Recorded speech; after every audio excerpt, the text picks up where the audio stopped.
guyyaa irratti kana kana beellamanne akka itti beellamne yaanes akka taras waliin dachaan dura waan jiru san hunda nutti himteetuma qaama daanyaan si shifarrilleen suma si hamzaa faas kasi jira anumaan irra eegira sima biraan jira achuma waan jiru mudatti simaa waan sabaa godhuma waliin goona itti fufi safwaan. Hayyee galatoomaadha waa'ee mukaanisii fi yaasiin jidduu gartee haaluma bareedaadha jira waan takka waan jiru dhugaadha nutis ni beeyna hagam takka haga wal kabajan hagam takka haga wal jaalatan ni beeyna garuu xiqqooga haalli jireenyaa kun akkuma fedhettu ilma namaa kana numa tuttuqa jechuufin jaa kanarraa ka'ee gartee yaasiinis mukaanusiis waan jira waliin haasofnee waan hunda haala tolchinee jirra. Keessaan finnee jirra asirratti haasofullee xiqqoo natti ulfaatu waan hunda xumurree jirra. Ammaan tan ammoo fedhiin teenya gartee isaan lamaan kana akkamitti wal bira finnaa waan jirurraayi qophii gartee waan takka wal mari'annee Hamzaallee dubbisee nama hedduu waliin haasofne. Arraan tana osoo hin dandeenye gartee gama miidiyaa kanaa dhuftuu harkuma gabaabaatu kana na godhee an akka mataa kiyyatti gaafi isin hundallee gartee dabbaaliis tahii namnummaan gartee waan kanaaf Hamzaa hundi keessanuu warri waan kanaaf gartee tattaafachuu jirtan gammachuu obboleeyyan keenyaa kana wal bira fiduu irratti waan joonii beellama qabannee beellamni sanillee gaalli akkasitti nu mijaa'u baatu ni har'a waan takka irraa tuttuinaa waan joon gartee isaa wal bira fiduurraa walit dhufnee gaawa waan dandeenyu hawaasni keenya kun nuti waan dandeenyu goone waan tolchine mukaanuusii fi yaasiin gartee haala isaanii ka duraanii jaalala isaanii ta dhugaa ta duraanii sanitti akka deebi'an wal bira fiduma wanni takka hin jiru yaasiinillee gartee waan kana dura teessan aareetiin guyyaa san akka malettiin aara qaba ture dhiifamaa jee dhiifamaallee godhee waan hunda finnee mukaanus waan galatoomtu waa hunda irratti gartee nulleen dararree nu gargaartee sanirratti xumurree jechuufin isiniin ja'a. Maashaallah. Waan bareedaadha. Wanni xixiqqoon ajandaa ta'uu kaatee dhumtee jirti wanni takka hin jirtu immoo wanni takka ittiin barbaadamu akkamitti akka isaan wal bira dhufanidha.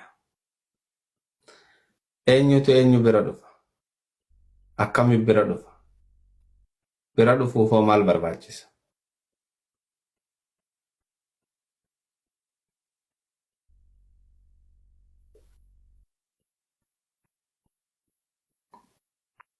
Safwaan dubbadha. Tanagaa beeyta karaa lachuu haala laalleetuma akkaataa itti mijaa'u karaa haala laallee gizee laallu gartee qophii wayitti jira yaasiinillee mukaanusillee akkasumatti qophii haajaa wayitti jirti kana gartee waa hunda laalleetuma ammaaf gartee duraan dursee haala mijeessineetuma gartee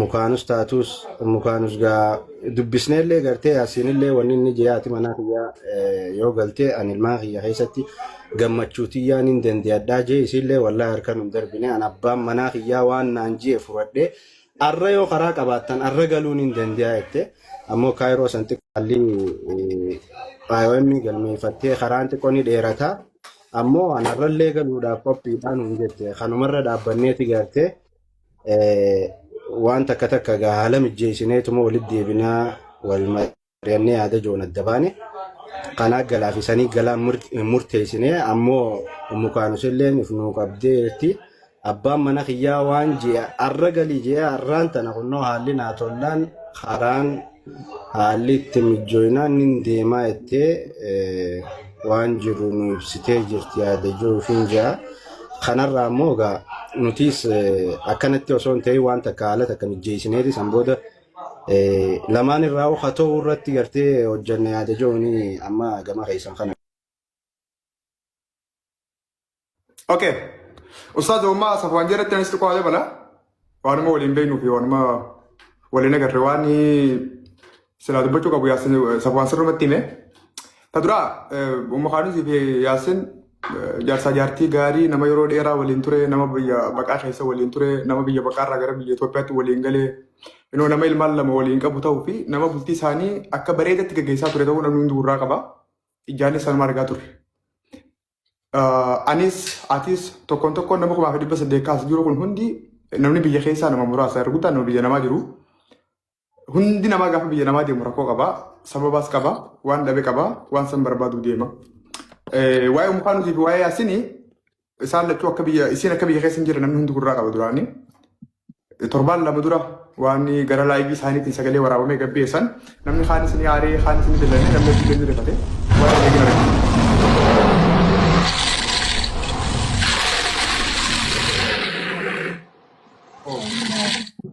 Thank you.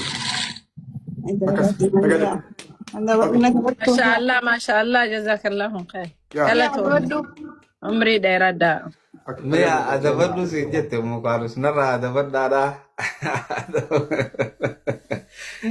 Oke, tolong ya Ethiopia depan. Kanaaf egaa torbaan lamaan dura wanti xiqqoon sun dhuftee Safwaan Faanis obboleeyyan hiriyaa warra wajjin nyaatee biyya san keessa waliin jiru warra waan isaanii hunda beeku. Anis isaanii wajjin wanni kun akkamitti hajoo walumaa yaalaa turre. Akka namni hundi arge gara tiktaakaa finnee dubbii silaa hammattee oogutee bakka waa'ee tuufa si deemu turte san waan hanga tokko tasgabbeessuuf yaalle. Akkuma namni hundi beeku Yaasin nama jabaa nama dhiiraa nama ilmaan lama qabu osoo haati bira hin jirre biyya san keessatti nama ilmaan lama guddisu jiru. Rakkoo akka inni qabu namni hundi numa beeka. Keessattuu namoonni isaa wajjin qaamaan biyya san keessa jiran hiriyoonni isaa waan inni dubbachuu hin dandeenye hedduu dhufanii dubbatanii. Koomentiidhaanis uummata baay'ee gaafaa garuu irra guddaan nama Yaasin ni gargaara hamileetti goona bira dhaabbannaa ilmaan sana akka inni guddisu haala mijeessina kaajoo koomentii hedduu argaa turre. Achumarra dhaabbannee halkan yoo xiqqaate sa'a lama sa'a takka keessatti namni hedduun fedhuma isaatiin deeggarsa bareedaa godhee dhugaa dubbachuudhaaf. Egaa akkas ta'e waan kana maqaa itti fuudhee akka hin dhiifne gargaarsuma silaa lubbuu qabu gargaarsuma silaa bareedaa Yaasinii goonee akka inni jireenya itti dandeessa akka dalagaa takka xiqqoollee akka inni uummatu godhuun nurra jira kaaja'uun beellama guyyaa irraa kana qabannee addaan baane akka itti hin dhiifne sanbooda irra Yaasinis Umukaanusis bakka bakkatti finnee dubbisuu Safwaan Faan hedduutti dadhaban dhugaa dubbachuuf Umukaanus halkanuma sanuu nu birallee dhuftee keessatti gubbatti kamtuun akka hin jirree Yaasin gargaaramu akka inni qabuuf nama jabaa gaarii akka inni ta'e ragaa baatee beekutte. Egaa guyyaa kana beellama kanaan dura isaan lachuu bakka jiranitti wanni hedduun haasamaa ture. Akkuma reefu Safwaan kaasu wallabdeen hamtuun, wallabdeen guddaan, wal diigaan, wal mormiin, wal jibbuu fi hamtuu walii haasa'uun isaan gidduu akka hin jirre dhugaa dubbachuudhaaf warri waan haasa'u san sirriitti dhageeffatee ni hubate jee yaada. Umukaanus waan si dhibu sa'aatii ammaatti qaalii Yaasiniin qabaa Yaasin anaaf abbaa manaati. Yoo inni amma koo karaa biyyaa deebi'ees gara biyyaan hin deebi'a. Diddaan qabu kaja'u isii jee. Wanni Umukaanus biyyaa baasee diddaa takkaa jibbaa Yaasinii wajjin qaban osoo hin taane.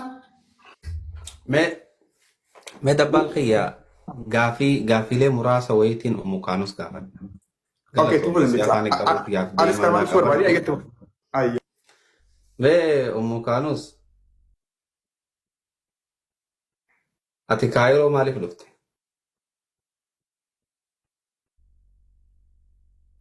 Dhagaan fitin maakii baradhu. Gaaffeen argatee jira jira galcha. Abshir ayyee ni galchina abshira. Mee maaliif Kaayiroo dhufte? Kaayiroo akkanumatti hin deemee dhufe makiinaa horee. Sila akka barartee hin dhufin numaan beeka. Uummata akka dhuftee xiyyaaraa takkaa makiinaa takkaa walumaanii sababni ati dhufteef maali? An sababan qabaamsaa keenya akkanuma rabbumaatitu ruuza masriiti nyaattaa jee Kaayiroo keessaa hanga takkanaaf muraasa takkanaa qoodii hanga san hin finne ganaan fitu jira gaafaan fite kara rabbi noo keessaaf beeka. Eeyyo. Tole afaan Oromootti yoon isinii akkeette haati kaanus ani masrii wanni hin dhufee fi taphachuuf wallisuuf utaaluuf osoo hin ta'in anilleen akkuma namni gartee biyya namaa dhaqee jijjiiramutti gaaf tokko biyya namaa dhaqee makiinaa tiyya qabadhee jireenya kiyya bareedaa oofuuf hin dhufee jetti. Kuni waan isii fuulli isii himu jiruudha waan isiin afaan hin dubbattuu miti. Duba eegachi dhayxee Umukaanus hiree harkatti moon arkanne. hiree silaa namni barbaada dhaqu san. Hireen kaa harkuma rabbii jirti. Rabbiin haa fidu inshaallah ni dhufti. Jechi kiyya hireen akka namni taa'ee eeggatu san siif hin mul'anne jechuu takkaa'uun arkanne. Taayetumaan eeggachuu jiraati. Okay. Hiree gootee teessee eeggachuu jirta moo hiree dhuftu eeggachuu jirta? Ta dhuftu dhaqe. Thank you. Kanaafuu yeroo barbaaddetti mana keetti deebi'uuf ilmaan keetti deebi'uuf qophooytuudha jechuun. Haalli mijjooinaan yaa haalli mijjaa'u xiqqishoo asirraa galuun ni ulfaata. Haalli mijjooinaan rakkoon qabu. Okay. Tole egaa haalli hoggaati jettu haala jireenya gaafa galteeti moo haaluma itti galtu? Haalaan itti galtu mijjooinne malee ani paaspoortiin hin dhufne biyya kana ni beeka warri miidiyaa akkaan paaspoortiin hin dhufin silaa paaspoortiin dhufe dhawaddee galuu hin danda'a laakiin paaspoortiin hin dhufne karaa Suudaaniin seene gaafa nan biyya irra deemsan paaspoortii kannaan turre waan karaa Suudaaniin seene xiqqishoo galuun karaa kana asirraa nama galchuun xiqqishoo ni ulfaatti. Mijaawaa taanaan yeruma fedhattu ni gala namni takka eenyutu Jaafar ol naqa eenyu bakka. Okay, rakkoon qabu yaa sheekha oguutaa ka yaasin illee bakka Jaafar kana ala kaayi. jalaa gabu rakkoon qabu abshir. Ala jalaa gabu. Shaaromni kee yaasin naa galchu oguutaa ka yaasin asanaa kaayi dhiifama. Tole. Jaafar ol naqe tummaan. Jaafar ol naqe. Yaasiin kaameraa tolee fi jirana fakkaata. Tolee jiraasa tola baasi muudara naa galchu. Okay. Tole. Moodita rakabadhu. Jaafar barre. Okay.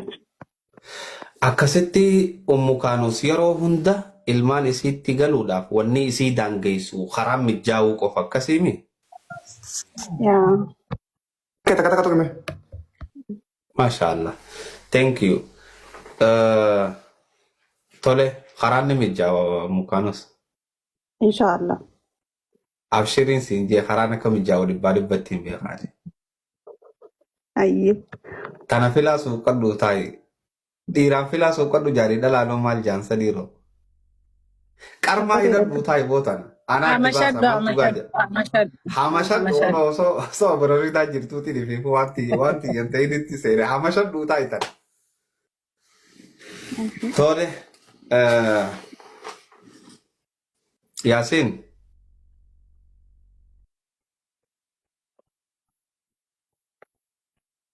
Yep. Silaa gaawaan mukaanus jette walumaan quba qabna. Yeroo mara daqiiqaa fi sakandii mara keessatti haati kaanus mana isiitti akka deebi'uu dandeessu. Firiidamaan gammachuudhaan harka dhibbarraa kumatti akka qeebaltan way shakkii qabnaatan. Argameetiitis. Arkameetii akkana jechuun arkameetii jechuun dubbii laaftuu miti beek akkana barbaannaa jechuun Jaafee fi Safwaan viidiyoo teessan banadhaatii tatta'a.